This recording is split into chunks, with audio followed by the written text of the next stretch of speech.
ভারত বাংলাদেশ সীমান্তে শূন্যরেখার ১৫০ গজের মধ্যে কাঁটাতার বসানোর বিষয়ে বিএসএফ ও বিজিবির শীর্ষ বৈঠকে কোনো সার্বিক ঐকমত্য হয়নি। বৃহস্পতিবার বিএসএফ ও বিজিবির শীর্ষ পর্যায়ের বৈঠক শেষ হয়েছে। বৈঠকের শেষে এদিন এক যৌথ সাংবাদিক সম্মেলনে বিজিবির মহাপরিচালক মেজর জেনারেল মোহাম্মদ আশরাফুজ্জামান সিদ্দিকী জানান, কাঁটাতারের বেড়া নিয়ে বিশদে আলোচনা হয়েছে এবং তারা প্রস্তাব করেছেন যেসব জায়গায় বেড়া বসানো নিয়ে ইস্যু তৈরি হবে সেখানে দুই বাহিনীর পক্ষ থেকে যৌথ পরিদর্শনের ব্যবস্থা করা হোক।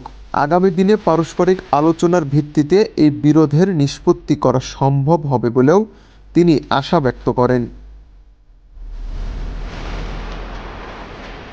পাশাপাশি সাংবাদিক সম্মেলনে বিএসএফ মহাপরিচালক দলজিৎ সিং চৌধুরীর বক্তব্য থেকেও স্পষ্ট হয়ে গেছে, সীমান্তের ১৫০ গজের মধ্যে কাঁটাতারের বেড়া বসানোর কাজ পুরোপুরি বন্ধ রাখা হবে এমন কোনো প্রতিশ্রুতি তারা দেননি। ফলে বলা যেতেই পারে আগামী দিনে সীমান্তের ১৫০ গজের ভিতরে কোথাও ভারত কাঁটাতারের বেড়া বসাতে গেলে আবার যে সংঘাত তৈরি হবে না সেই নিশ্চয়তা এই বৈঠক থেকে পাওয়া গেল না।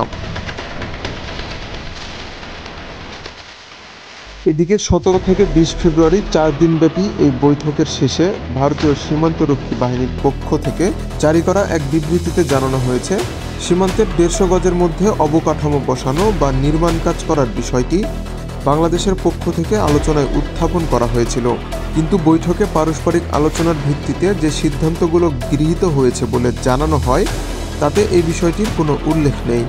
তবে সীমান্তে বিএসএফের ওপর সীমান্তের অন্য পার থেকে অপরাধী বা দুষ্কৃতীদের হামলার ঘটনা ঠেকাতে দুপক্ষই যৌথভাবে কাজ করবে বলে সম্মত হয়েছে। বিশেষ করে গভীর রাতে ও ভোর রাতের দিকে সীমান্তে সমন্বিত টহলদারি বাড়ানো হবে বলে স্থির হয়েছে।